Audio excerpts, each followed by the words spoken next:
पहले ही नज़र में वो रंगीन मिजाज और ओबाश फितरत नजर आता है।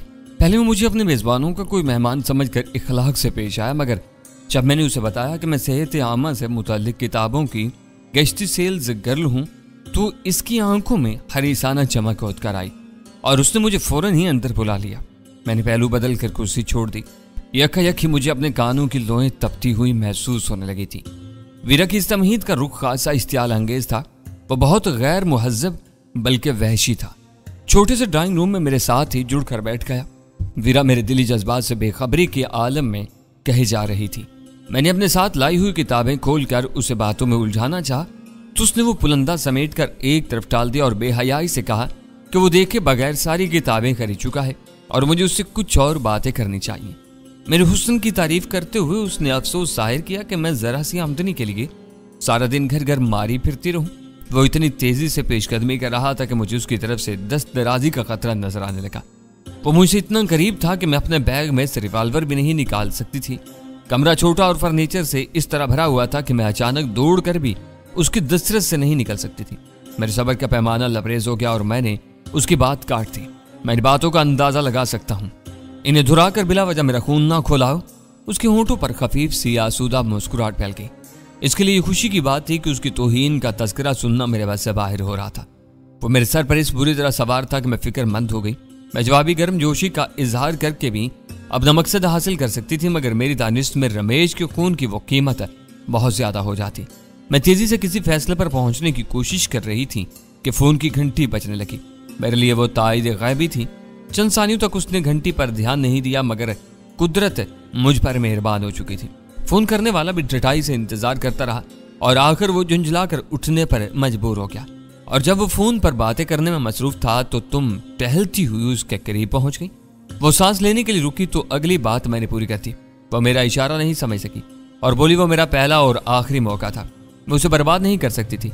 मुझे देखकर उसने वापस से भेजना चाहा, मगर मैंने उस मशरकी घर की सजावट की तारीफ की तो उसने मेरी मौजूदगी में बात जारी रखने का फैसला कर लिया। इसका ख्याल था कि मैं उर्दू या हिंदी नहीं जानती। वो फोन करने वाले को मेरे बारे में कुछ बताने जा रहा था तो मैं पंजों के बल तकरीबन दौड़कर उसकी पुश्त पर पहुंच चुकी थी। मैंने उसकी गर्दन पर बाएं तरफ से खड़ी हथेली की एक नपी तुली और मोहलक ज़रब लगाई और वो खामोशी से गिरकर तड़पे बगैर खत्म हो गया। या तुम गलत बयानी से काम ले रही हो? वो खामोशी से नहीं मरा था। मरने से पहले उसने रूह को लर्जा देने वाली एक भयानक हिचकी ली थी। उसे मार गिराने के बाद तुमने खामोशी से रिसीवर क्रैडल पर रख दिया था। इसके बाद पूरी हो जाने पर मैंने उस वारदात में अपनी शमूलियत का राज फाश करने का फैसला कर लिया। तुम क्या जानो? उसने हैरत ज़दा लहजा में पूछा। मेरे फिक्र ने उसे हैरान कर दिया था। रमेश को वो फोन मैंने ही किया था। मैंने मुस्कुराते हुए अगला धमाका किया। नहीं, वह हैरत और बेयकीनी के एतबार से बोल पड़ी। तुम्हें क्या पता कि इस वक्त मुझे ऐसी किसी मुदाखलत की जरूरत थी जिसके नतीजे में मुझे जरा सी मोहलत मिल सके? इसे दिल को दिल से रहा होना कहते हैं। मैं यहाँ बेकार बैठा फिक्र और तशवीश से मरा जा रहा था। मैंने सोचा कि फोन पर तुम ही दोनों के बारे में अंदाजा लगाने की कोशिश की जाए और अब तुम बता रही हो कि मेरा फोन ही तुम्हारे लिए फैसला कुन गायबी तायद साबित हुआ। मैं नहीं मान सकती। ये हो ही नहीं सकता। ऐसे इत्तफाकात सिर्फ फिल्मों में रूनमा होते हैं। मैं उसे कह सकता था कि फिल्मों में तो फिल्मी हीरो अपनी हेरोइन को बचाने के लिए माउथ पीस के सुराख में खुश कर तारों पर सफर करता हुआ किसी दूर उफ्तादा रिसीवर से भी बरामद हो सकता है, मगर इस वक्त सुल्तान शाह के अगवा के सदमे से मेरा दिल गमगीन था। वीरा के लौट आने के बाद मेरा जहन फिर उसी की तरफ भटक गया था और मैं वीरा के संभलने के बाद उसे भी वो बुरी खबर सुनानी चाहता था। तुम्हें यकीन दिलाने के लिए मैं ये भी बता सकता हूँ कि उसने तुम्हें डार्लिंग कहकर मुखातिब किया था और तुम्हें अकेले घर से खौफज़दा न होने का मशवरा दिया था। यह नाकाबिल यकीन वाक़या है। इतनी दूर रहकर भी तुम्हारी छठी हिस्स मेरी जरूरतों से बाखबर थी। मैं अपनी इस खुशकिस्मती पर जितना भी नाज करूं वो कम है। मेरी बात का एतबार आते ही उसका चेहरा अंदरूनी मुसर्रत से किसी अनार की तरह दमकने लगा। मैं इस वक्त एक कर में मुब्तला था। तुम्हारे साथ सुल्तान शाह भी खतरे में पड़ चुका था। अब्दुल खान से मिलने वाली उस बुरी खबर ने मुझे दहशत ज़्यादा कर डाला था। सुल्तान शाह? उसने बुखला कर दोहराया। उसे क्या हुआ? वो कहाँ है? जाली वर्दियों में मलबूस 2 मकामी और 2 सफ़ेद फार्म आज अलल सुबह उसे फ्लैट से अगवा करके ले गए हैं और पूरे शहर में इन लोगों का कोई सुराग नहीं मिल रहा। वीरा ने गैर इरादी तौर पर दोनों हाथों से अपना सीना थाम लिया। ये क्या हो गया? मैदान खाली होते ही उस पर हाथ डाल दिया गया। मालूम होता है वो हरामजादे पहले से इसकी घात में थे, मगर गजाला भी तो वही थी। वो किस साल में है? क्या बता रही है? खुशकिस्मती से वो अव्वल खान की बीवी के साथ थी, इसलिए बच गई। मेरे लिए अंधो ना खबर है, ना काबिले बर्दाश्त थी। मैंने तुम्हें इस सदमे में शरीक करके अपने दिल का बोझ हल्का किया है। इस बोझ से तड़प कर मुझे तुम्हारी फिक्र हुई थी, वरना शायद मैं रमेश को फोन भी ना करता। शायद तुम्हारे दुश्मनों को भनक मिल गई है कि अब तुम वहां नहीं हो, उनके हौसले बढ़ गए हैं। तुम्हें इसी वक्त कराची चल देना चाहिए। तो मेरे किस दुश्मन का जिक्र कर रही हो? मैंने उससे सर्द लहजे में पूछा। तो तुम्हारा ख्याल है कि सुल्तान शाह को ले जाने वाले तुम्हारे खैरखा रहे होंगे? जाहिर है कि वो दोस्त नहीं हो सकते, मगर उनकी शनाख्त क्या है? मेरे सवाल पर वो मुतफक्किर नजर आने लगी, फिर पुरतशवीश आवाज में बोली, यूँ बात नहीं बनेगी। मुझे पूरे वाकयात बताओ, हम सर जोड़कर किसी न किसी नतीजे पर पहुंच जाएंगे। एक ख्याल के तहत मैंने बुरी तरह चौंक कर वीरा के आसपास देखा, फिर सख्त लहजे में उससे पूछा, तुम्हारी खरीदी हुई किताबें कहाँ हैं? क्या तुम वो श्रीनिवासन के यहाँ छोड़ आई हो? मैं भूल कर भी ऐसी हमाकत नहीं कर सकती थी। इनमें से हर किताब पर बुक शॉप की मोहर मौजूद थी, जो कातिल का सुराग साबित हो सकती थी। मैं किताबों के साथ थैली तक वहां से उठा लाई थी, मगर तुम यहाँ तो खाली हाथ आई हो। मैंने इश्तबा अमेज लहजे में कहा, बेकार बोझ लादने से कोई फायदा नहीं था। वापसी पर वो बंडल मैंने कूड़ेदान में फेंक दिया था। यहाँ तुम्हारे शहरों की तरह कचरा घरों पर कूड़ा चुनने वालों का राज नहीं होता। बंद कूड़ेदान को ट्रक उठा कर ले जाते हैं, आखिर तक किताबों का पता नहीं चल सकेगा। रद्दी में मिलकर वो भी रद्दी हो जाएगी। वीरा की इस वजाहत ने मुझे मुतमईन कर दिया और मैंने अव्वल खान से मिलने वाली मालूमात को इख्तिसार और अपने तबसरों के साथ उसके सामने दोहराना शुरू कर दिया। तुम सही खतूत पर सोच रहे हो। तफसीलात सुनने के बाद उसने अपना फैसला सादिर कर दिया। ये निक मोडले या मदन मोहन के साथियों का काम नहीं हो सकता। मदन मोहन की रुपोशी के बाद इनके हौसले पस्त हो चुके हैं और वो बिखर कर रह गए हैं। निक कितना ही बाखबर होता तो बहुत पहले ही ये कार्रवाई कर गुजरा होता। इस वक्त वो वैसे भी सिंगापुर गया हुआ है। इस वक्त कोई और ही कुव्वत मैदान में उतरी हुई मालूम होती है। वो तीसरी कुव्वत डेविड स्टार ही की हो सकती है। मैंने अपनी बात दोहराई। रमेश रास्ते से हट चुका है, क्या बदरी हमारे लिए एक काम कर सकेगा? कदरे तवक्कुफ के बाद वीरा ने तफक्कुर अमेज लहजा में सवाल किया। वो हर काम करेगा, लेकिन फौरी तौर पर नहीं। रमेश के कत्ल के असरात बहुत दूर रस होंगे, हर तरफ गंद उछलेगा। जब तक वो गर्द ना दब जाए, बदरी मोहतात रहेगा। बज़ाहिर वो हमारे मुखालफों का आदमी है। मैं चाहती हूँ कि वो हमें सिर्फ एक नंबर फराम कर दे। किसका? हो सकता है कि दूर रहकर वो ऐसे छोटे मोटे काम कर गुजरे। रमेश के कत्ल के बाद बदरी के बड़े जब तक उसके नए मकाम का तयन नहीं करते, वो ज्यादा हाथ पैर फैलाने से गुरेज करेगा। मौजूदा हालात में यही हिकमत अमली उसके हक में बेहतर साबित होगी। हमें आइजक बेल का फोन नंबर मिल जाए तो पेशरफ्त तेज हो सकती है। वीरा ने खुई खुई आवाज में कहा। यूं मालूम हो रहा था जैसे उसने मेरी बात पर ध्यान ही न दिया हो। आइजक बेल अब रास अलमेडा का जानशी है। इसका कोई एक ठिकाना नहीं होगा। डेविड स्टार्स तीसरे दर्जे के चोर उचक्कों का करो नहीं है, जिसके अरकान दिन में 4 बार ठिकाने बदलते हों। वो मुअज़्ज़ज़ और मालदार यहूदियों की तंजीम है। वो बिल्कुल माफिया के अंदाज में काम करते हैं और उनके बड़े गॉडफादर की तरह जमकर अपनी अपनी हदूद में हुक्मरानी करते हैं। आइजक बेल इनका नंबर 1 है। इसका एक नंबर मिल जाए तो किसी न किसी तरह उससे राब्ता हो ही जाएगा। फोन पर तुम उसको क्या पैगाम देना चाहती हो? मैंने उलझ कर पूछा। उसने फोन पर तुम्हें धमकाया था, तुम उसे गालियां दोगे। अगर सुल्तान शाह उसी के गुर्गों की तहवील में है तो वो फट पड़ेगा। एक बार ये यकीन हो जाए कि सुल्तान शाह कहाँ है तो यकसुई के साथ उसकी बाजियाबी की मंसूबाबंदी की जा सकती है। कोशिश करूंगा। रमेश के कत्ल के बाद अब बदरी पूरी तरह हमारी मुट्ठी में आ गया है। इसकी तरफ से हमारा ज़हन बिल्कुल साफ हो चुका है। आज वो शाम तक अपने हाई कमीशन में रहेगा। कल से जरूर बात कर लेना। इसका इन्हिसार कल के हालात पर होगा। पता नहीं रमेश की बेदाग लाश दरियाफ्त होने के बाद हालात किस डगर पर चलते हैं। कानून के मुहाफिज शायद बहक जाए, मगर राह वालों को अंदाजा हो जाएगा कि उनका कोई बहुत ताकतवर हरीफ उनके खिलाफ मैदान में उतरा हुआ है। तुमने बताया था कि बदरी भी इसी तरह गर्दन तोड़ने में महारत रखता है। हाँ, एक बार उसने मेरे सामने अपने इस फन का मुजाहिरा किया था। निक मोडले के 2 आदमी नादरा के मकान के इतराफ में उनके ऑपरेटर्स के सिग्नल्स पकड़ते फिर रहे थे और खुद पकड़ लिए गए थे। इनमें से एक बदरी के हथेली का शिकार हुआ था। ये बहुत महारत का काम है। अपनी जगह पर रीढ़ की हड्डी बहुत अहम नहीं होती। ये दरअसल अंदर वाले हराम मगज का हिफाजती खोल होती है और यही हराम मगज दिमाग को जिस्म से मिलाता है। मोहरों की टूट फूट से इंसान माजूर होकर भी जिंदा रहता है। हराम मगज टूट जाए तो एक पल भी जिंदा रहना मुहाल है। बदरी भी कुछ इसी किस्म की बातें बता रहा था। शायद ये सबक मार्शल आर्ट की तरबियत का हिस्सा होती है। मैं दिलचस्पी लेते हुए पूछा। वार करते हुए ये जानना जरूरी होता है कि किस अजू का क्या फेल है और इसकी टूट फूट से हरीफ को कितना नुकसान पहुंच सकता है। गर्दन पर जशे तुले वार का नतीजा सिर्फ मौत होता है। बदरी सोच में नहीं सकेगा कि यह कारनामा तुम्हारे बजाय मैंने सरअंजाम दिया है। थोड़ी देर तक कमरे में वक्त गुजारने के बाद हम दोनों ही होटल से निकल खड़े हुए। इरादा यह था कि अव्वल खान से बात करने के साथ ही कहीं से शिकम पूरी भी कर ली जाए। लंदन के सख्त मौसम की वजह से वहां के बेशतर फोन बूथ बंद और खासे कुशादा होते हैं, जिनके ऊपरी हिस्से में नस्ब शीशे के जरिए बूथ के खाली या जेर इस्तेमाल होने का अंदाजा लगाया जा सकता है। बाज़ नौ उम्र जोड़े बिला वजह रिसीवर हाथ में लेकर इन पनागाहों को अपनी खरमस्तियों के लिए इस्तेमाल करते हुए नजर आते हैं और जानते बूझते हुए भी कोई इनसे तारुज नहीं करता। महज इसी गलत रीत की वजह से मैं अव्वल खान से अकेले में बात करने चाह रहा था, मगर वीरा मेरे साथ जबरदस्ती बूथ में घुस आई। मामला सुल्तान शाह के अगवा का था और वो खुद भी अव्वल खान से बराह रास्त बहुत कुछ पूछने के लिए बेचैन थी। नंबर डायल करने के बाद घंटी के लिए हमें खासी देर तक इंतजार करना पड़ा और फिर पहली घंटी बजते ही रिसीवर उठा लिया गया। अव्वल खान ने रिसीवर उठाते ही समझ लिया कि वो किसकी कॉल हो सकती थी। मेरी आवाज सुनने के बाद वो बताने लगा, खुफिया राब्तों की सरतोड़ कोशिशें जारी हैं, मगर अभी तक उम्मीद की कोई किरण नजर नहीं आई। ये बताओ कि रोजी के मिशन का क्या रहा? उसकी आवाज से मायूसी मुतरश्शे थी। नाकामी का पैगाम मिलते ही मेरा मकसद पूरा हो गया था। मैंने कहा, इसी से बात कर लो, वो मेरे साथ मौजूद है। मैं रिसीवर वीरा को थमाया और बूथ से बाहर निकला और इसी के सहारे टिक कर खड़ा हो गया। इस वक्त भी शहर का मतलब अबर आलूद था, फवार वगैरह नहीं पड़ रही थी, मगर सर्द हवाओं में कुछ तेजी आती हुई नजर आ रही थी। मैंने हथेलियां आपस में रगड़ने के बाद एक सिगरेट सुलगा ली। हर महाज पर खेल शुरू होने के बाद इस शहर निगारां के हर कशिश मेरे लिए बेकैफ हो चुकी थी। जहन पर सिर्फ सुल्तान शाह की फिक्र हावी थी। मैं गिरदो पेश के माहौल से लाताल्लुक रहकर वीरा के निकलने का इंतजार करता रहा। वो कार्ड के सारे यूनिट खत्म करके बाहर आए तो उसके चेहरे पर भी उदासी का राज था। फिश एंड चिप्स नामी एक दुकान का साइन बोर्ड देखकर मेरे कदम उसी तरफ हो लिए।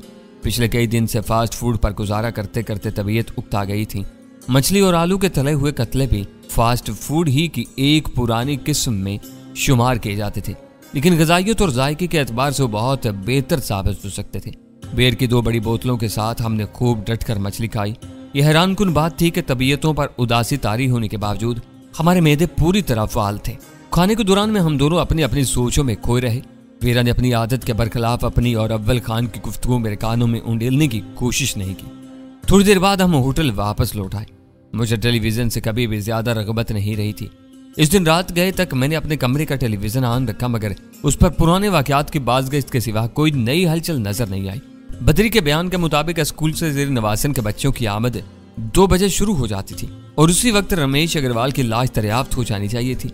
श्रीनिवासन के बच्चों की उम्रों से लाइल्मी की बिना पर यह राहत दी जा सकती थी कि रमेश के बदन पर जख्म या खून का कोई निशान तक न होने की वजह से वो इसे महज बेहोशी समझते रहे हों और इसकी टूटी हुई गर्दन बच्चों की नजरों में ना आ सकी हो। मगर 6-7 बजे घर के बड़ों की वापसी के बाद इस खबर को जंगल की आग की तरह तेजी से सफर करते हुए टेलीविजन स्क्रीन तक पहुंचाना चाहिए था। रात के 11 बजे तक इस बारे में कोई खबर नहीं आई और बालगों के लिए एक फिल्म शुरू हो गई तो मैंने उकताकर टेलीविजन बंद कर दिया। इस दौरान में हम दोनों बारी बारी होटल से निकलकर कराची से 5 मरतबा राब्ता कर चुके थे। अव्वल खान किसी जख्म खोरदा शेर की तरह अपने दफ्तर में मुसलसल मौजूद था और अपने आदमियों को पूरे शहर में दौड़ाया जा रहा था, मगर कहीं भी कामयाबी हासिल नहीं हो रही थी। मैंने 10 बजे उससे आखिरी बार बात की तो उस वक्त कराची में रात के 2 बजे होंगे। मुझे अव्वल खान पर तरस आने लगा। उसकी आवाज़ से थकन और बेख्वाबी मुतरश्शे थी। मैंने उसे अपने घर जाकर चंद घंटों की नींद लेने का मशवरा दिया, लेकिन वो नहीं माना। नाउमीदी और मायूसी के घूर अंधेरों में वो न जाने किस उम्मीद पर दफ्तर में मौजूद रहने पर मोसर था। वो मेरी दस्तरस से बाहर था। मैं उसे उसके हाल पर छोड़कर फ़ोन बंद करने पर मजबूर हो गया और इस्मेलाल के आलम में होटल में लौट आया। हैरत है कि रमेश के बारे में मुकम्मल सन्नाटा है। टेलीविज़न बंद होने के बाद वीरा ने कहा था, इस वक्त मुझसे ना रहा गया और मैंने अपने शुबात पर खुलकर बात करने का फैसला कर लिया। तुम्हें यकीन है कि तुमने रमेश को मौत के घाट उतार दिया था? ये तुम पूछ रहे हो? क्या तुमने फ़ोन पर उसकी आखिरी आवाज़ में मौत का कर्ब महसूस नहीं किया था? हो सकता है कि तुम्हारा वार ओछा पड़ा हो, किसी रग पर जरब लगने की वजह से वो महज बेहोश हुआ हो और फिर उसे होश आ गया हो और हम बिला वजह अपनी कामयाबी पर नाज कर रहे हैं। बेहोश आदमी के दिल की धड़कनें बंद होती हैं, न उसकी नब्ज थमती है। मैंने श्रीनिवासन का घर छोड़ने से पहले पूरी तरह उसकी मौत का यकीन कर लिया था। मैं इतनी अहमक नहीं हूं कि उसकी गर्दन पर महज एक हाथ रसीज करके खुशी से बगले बजाती हुई लौट आती। फिर उसकी मौत की खबर कहाँ रहेगी, इस पर तो ओदम मच जाना चाहिए था। मैं खुद हैरान हूं कि यह ब्लैक आउट क्यों किया जा रहा है। वो धीरे से बोली। मगरिब में खबरों की फराहमी में मुसाबकत की दौड़ जारी रहती है। मीडिया आज़ाद है, अच्छी और बुरी हर खबर जल्द अज जल्द लोगों तक पहुंचाई जाती है। यहाँ ब्लैकआउट का कोई तस्वुर नहीं है। तो क्या इसकी लाश जमीन में निकल ली? मैं तो सोच रही थी कि रमेश के कत्ल पर शाम तक अखबारों के ज़मीमे शहर भर में फैल जाएंगे, मगर यहाँ सबको साफ सूंघ के आए। कहीं ना कहीं कोई गड़बड़ हुई है। मैंने वीरा को कोई जवाब दिए बगैर दिल ही दिल में सोचा। वो कोई तरक्की पजीर या पसमानदा मुल्क नहीं था जहाँ मुक्तदिर अहलकारों की एक जुम्बिश अबरू पर बड़ी से बड़ी खबर को ताके निस्यां की जीनत बना दिया जाता। नींद का गलबा होने से पहले वीरा ने एक मरतबा फिर टेलीविजन खोला। चंद मिनट तक प्रोग्राम देखती रही और फिर उसी के साथ कमरे की रोशनी भी कुल कर दी। वीरा कुछ ही देर बाद नींद की पुरस्कून वादियों में खो गई, मगर मेरी आंखों में दूर दूर तक नींद का कोई शायबा तक नहीं था। रात के ख्वाब आवर अंधेरे में मेरे जहन में अजीब अजीब ख्यालात और वसवसे मुजस्सम हो रहे थे और इसी के साथ मेरे दिल की धड़कनें कमोबेश हो रही थीं। मैंने वो सारी रात आंखों ही आंखों में गुजार दी। जब मेरा वो इस्तराब बहुत बढ़ गया तो सुबह 5 बजे मैंने आवाज बंद करके टेलीविजन खोल दिया। स्क्रीन पर नजर आने वाली तस्वीर से बड़ी हद तक मौजू का अंदाजा हो रहा था। खबरें शुरू हुई तो मैंने अपनी पूरी तवज्जो उसी तरफ मबजूल कर दी। बदलती हुई तस्वीरें, रिपोर्टों और खबर निगारों के साथ वो सिलसिला जारी रहा, लेकिन रमेश अग्रवाल का चेहरा कहीं नजर नहीं आ सका। मैंने टेलीविजन बंद करते हुए फैसला कर लिया कि दिन निकलने के बाद मैं बद्रीनाथ से फोन पर राब्ता करके सही मालूमात हासिल करने की कोशिश करूंगा। मेरा अंदाजा था कि सुबह 9 बजे तक सिरी नवासन और उसके जुमला अहले खाना घर से रुखसत हो चुके होंगे। सिसक सिसक कर 9 भी बज गए। वीरा बदस्तूर गहरी नींद सो रही थी। मैंने उसकी नींद में खलल डाले बगैर नहायत खामोशी से श्रीनिवासन के घर का नंबर मिलाया। दूसरी तरफ घंटी बजी और फिर बजती ही चली गई, लेकिन कोई जवाब नहीं मिल सका। कई मिनट के इंतजार के बाद मैंने मायूस होकर फोन बंद कर दिया। जब बेदारी और तफक्कुरात की वजह से मेरी अकल माऊफ हो रही थी। मेरी समझ में नहीं आ रहा था कि लंदन में क्या हो रहा है। एक 6 फुट कड़ियल मर्द की सालम लाश खबरों में कोई जगह पाए बगैर नापैद हो चुकी थी। इस राज पर से पर्दा उठाने वाला बद्रीनाथ अपनी कमीनगाह पर नहीं था, जबकि उससे पहले श्रीनिवासन के घर से मेरी हर फोन कॉल का जवाब मिलता रहा था और कोई ना होता तो खुद रमेश ही फोन उठा लिया करता था। मैंने कमरे का दरवाजा खोलकर देखा तो रूम सर्विस की तरफ से फराहम किया जाने वाला अखबार राहदारी में दरवाजे के साथ रखा हुआ था। मैं अखबार लेकर सीधा बाथरूम में जा घुसा। मैंने आंखें फाड़ फाड़ कर डेली मेल के पहले सफ़े से आखिरी सफ़े तक देख डाला, मगर सुबह के इस अखबार में भी रमेश के कत्ल की खबर गायब थी। ये इम्कान न होने के बराबर था कि जो खबर डेली मेल को नहीं मिल सकी वो सुबह के किसी दूसरे अखबार में आ गई हो। वहां अखबारात की बेशतर मकामी और मुल्की खबरें मुश्तरका होती थीं, बस खबर निगारी का अंदाज अपना अपना होता था। असल मुकाबला स्कैंडलों के मैदान में होता था। हर अखबार अपने कारियन के लिए रोज कोई नई मुनफरिद और चौंका देने वाली कहानी सामने लाता था और ज़िमन में शाही खानदान से वाबस्ता अफराद और जोड़ों तक को रुकेत दिया जाता था। मजीद सब्र और इंतजार मेरे बस से बाहर था। मैंने बद्रीनाथ का खोज लगाने के लिए इंडियन हाई कमीशन की कैथी वाले नंबर पर किस्मत आजमाने का इरादा कर लिया और तैयार होकर कमरे से निकल खड़ा हुआ। बद्री के साथियों में 2 अफराद मेरी आवाज अच्छी तरह पहचानते थे। इनमें से रमेश का मामला शकूक शुबहात की धुंध में लिपटा हुआ था। दूसरी बेला थी जिससे मैंने अपनी असल आवाज में किसी खातून की रफाकत का मुतालबा किया था। वो एक ऐसे सफारत खाने का मामला था जो बरतानवी सरजमीन पर खासी कामयाबी से अपनी खुफिया सरगर्मियां चला रहा था। कुछ इल्म नहीं था कि उन्होंने आने वाली फोन कॉल की शनाख्त के लिए अपने मवासलाती निज़ाम में क्या कुछ आलात लगाए हुए थे। इस वजह से मैंने कॉल अपने कमरे के बजाय पब्लिक बूथ से करने का फैसला किया। एक बार बद्री से मेरी बात हो जाती तो बहुत से मामलात साफ हो सकते थे। नंबर मिलने पर खुशकिस्मती से मुझे बेला ही की मानूस आवाज सुनाई दी। मुझे डर था कि कहीं इन लोगों ने अपना कोड न बदल लिया हो, मगर मेरी बदली हुई आवाज में कैथी के कोड के साथ किए जाने वाले सवाल के जवाब में बताया गया कि बद्री दूसरे नंबर पर मिल सकता था और वो दूसरा नंबर श्रीनिवासन के घर का था, जिस पर थोड़ी देर पहले मैं एक नाकाम कोशिश कर चुका था।